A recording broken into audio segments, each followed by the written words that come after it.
JS 장기 투자. 네, 오늘 찍어볼 영상은 제가 예전에 퇴직연금 펀드 가입 영상을 올려드리면서 제가 가입한 펀드를 한번 말씀드렸었거든요. 그래서 그때 아마 공개를 했던 걸로 기억하는데 제가 가입했던 게 세 가지였어요. 그래서 메리츠 글로벌 헬스케어 펀드, 그다음 메리츠 코리아 증권, 그다음 메리츠 코리아 증권 채권형, 그렇게 세 가지 했었고, 최근에 이제 메리츠 차이나 펀드까지 해서 총 4개를 지금 들어가고 있고요. 그때 영상에는 제가 월 20만 원씩 한다 했는데 이제 차이나 펀드까지 들어가면서 월 30만 원 정도를 지금 하고 있어요. 그래서 30만 원씩 이제 1년 정도 진행을 할 거고, 계속 이제 30만 원을 맞춰갈까 생각을 하고 있는데, 차이나 펀드는 한 1년에서 한 2년 정도 한번 간 보면서 그 정도만 하고 이제 그 이후는 안 할 거고요. 아무래도 저는 가장 매력적인 게 이 펀드인 것 같아서 이 펀드에 저는 좀 더 들어갈까 생각을 하고, 이제 차이나 펀드 한 1년에서 2년 정도 한 다음 끝낸 다음에 메리츠 이 글로벌 헬스케어 펀드를 좀 더 월 20만 원 정도로 늘릴까 해서 이제 하고 생각을 하고 있고, 그렇게. 근데 마침 또 매일경제에서 그 관련된 또 기사가 나와서 구독자 여러분들께도 이 메리츠 헬스케어 펀드는 지금 어떻게 운용이 되고 어떤 펀드로 되어 있고, 그리고 수익률은 어땠는지 그런 거를 한번 공유 드리고자 영상을 찍게 됐어요. 그래서 이거는 제가 뭐 펀드 추천하는 건 아니고요. 이런 펀드도 있다, 그 정도로 알아두시면 좋을 것 같아요. 그래서 이런 관련된 펀드는 되게 많아요. 헬스케어 펀드라 해서 이런 제약 회사라든지 헬스케어 회사들에 투자하는 펀드들은 메리츠 말고도 다른 회사들도 많이 있어요. 그래서 그 중에서 한번 잘 선택해서 고르는 게 좋을 것 같고요.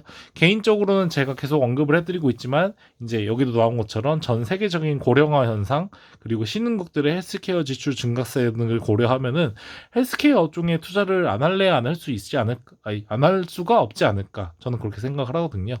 특히 선진국들, 뭐 우리나라도 마찬가지고, 점점 고령화가 이어질수록 고령화가 된 그런 노인분들은 조금 더 이제 여기 나온 것처럼 제약이라든지 헬스케어 장비, 뭐 이런 바이오 이런 것들에 조금 더 돈을 많이 쓰지 않을까, 저는 그렇게 생각을 해서 투자를 하고 있고, 특히 이렇게 이런 헬스케어 펀드 같은 경우는 지금 제가 돈 넣는 기간을 설정해 놓은 게 아예 10년을 박아놨어요. 그래서 저는 이제 이번 연도에는 이렇게 헬스케어 펀드에 10만 원씩 투자를 하지만, 이제 차이나 펀드가 끝나고 나면은 거의 나머지 8년 정도를 이제 헬스케어를 20만 원씩 넣을 거기 때문에 20만 원씩 1년이면 240만 원이잖아요. 근데 240만 원을 8년을 넣으면은 거의 한 1,600만 원, 1,800만 원인데, 그 1,800만 원을 투자한 게 이제 저는 25년을 설정했으니까 25년 뒤에 받게 되면은 과연 얼마가 될지 정말 궁금하고, 유튜브로 그 25년 뒤에 받는 기록까지 남길 수 있다면 참 좋겠지만, 그때 25년 뒤까지 유튜버가 잘 운영이 될지는 좀 의문이긴 하네요.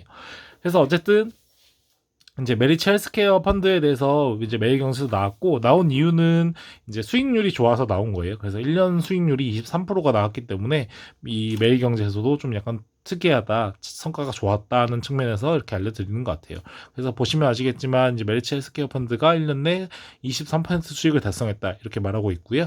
이 펀드의 특징은 이제 헬스케어 산업에 투자하는 상품이라는 거예요. 그래서 유망 헬스케어 기업이라면 국가나 섹터에 제한을 두지 않고 최소 3년 이상 장기 투자한다는 거예요. 그래서 항상 존리 대표님이 말씀하시는 그런 장기 투자에 적합한 그런 펀드지 않나 생각을 하고요.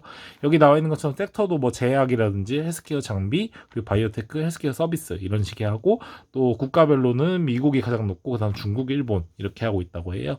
그래서 메리츠 자산운용에서 단독으로 하는 건 아니고 이렇게 다른 자산운용사와 공동으로 운영하는 펀드라서 조금 더 저는 약간 믿음이 갔던 것 같고요. 그래서 저는 실제로 제가 퇴직연금 펀드 관련된 그 영상에 보여드린 것처럼 10년으로 그 입금 기간을 잡았고, 지금 현재는 월 10만 원씩 넣고 있지만 나중에 1, 2년 뒤에 이제 차이나 펀드를 끝내고 이제 이거를 더 늘릴까, 그렇게 생각을 하고 있어요.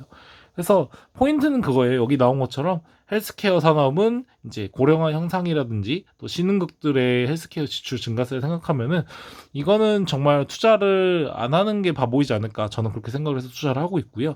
구독자 여러분들도 꼭 펀드가 아니어도 괜찮을 것 같아요. 펀드가 아니고도 그런 헬스케어 관련된 회사를 투자하신다거나, 아니면은 뭐 이 헬스케어 중에서도 또 다른 뭐 미국에 집중하는 헬스케어 펀드도 있을 거고, 뭐 중국에 집중한 것도 있을 거고, 한국에 집중한 것도 있을 거고, 되게 여러 가지 있을 거잖아요. 그래서 이것뿐만 아니라 다른 펀드들도 한번 알아보시고 한번 그런 본인이 한번 투자 판단을 하셨으면 좋겠어요. 근데 개인적으로 그냥 제 의견은 헬스케어 업종은 계속 커지지 않을까. 여기 나온 것처럼 이제 메리츠 차상 운용의 그런 의견이긴 하지만 8,300조 원에 달하는 이런 글로벌 헬스케어 산업이라고 하잖아요. 8,300조 원.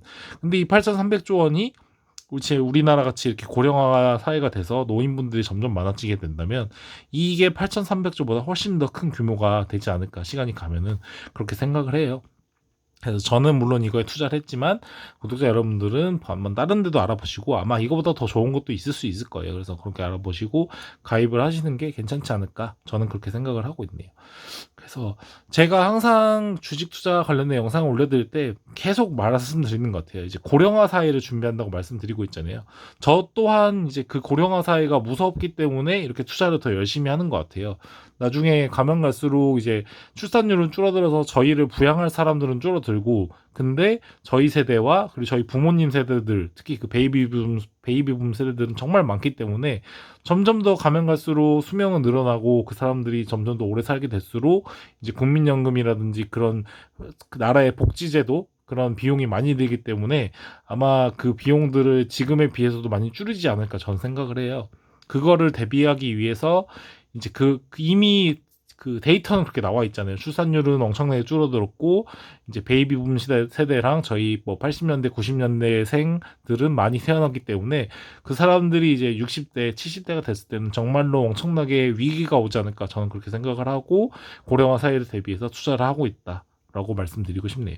그래서 항상 말씀드리지만 투자는 본인 판단에 의해서 하시는 거니까 제 말만 듣고 결정하시지 마시고 절대 이런 펀드 같은 경우는 펀드 설명서가 다 있어요. 각 회사들 자산운용사나 뭐 은행에 가시면 설명서를 받으실 수 있으니까 꼭 그걸 읽어보시고 이제 펀드 매수를 하셨으면 좋겠다는 생각이 드네요. 네, 긴 시간 동안 영상 시청해주셔서 감사하고요. 많은 구독자분들도 정말 나중에 이제 노인이 되셨을 때 다들 그래도 좀 약간 고생하지 않는 그런 사회가 됐으면 좋겠다는 생각이 드네요. 네, 감사합니다.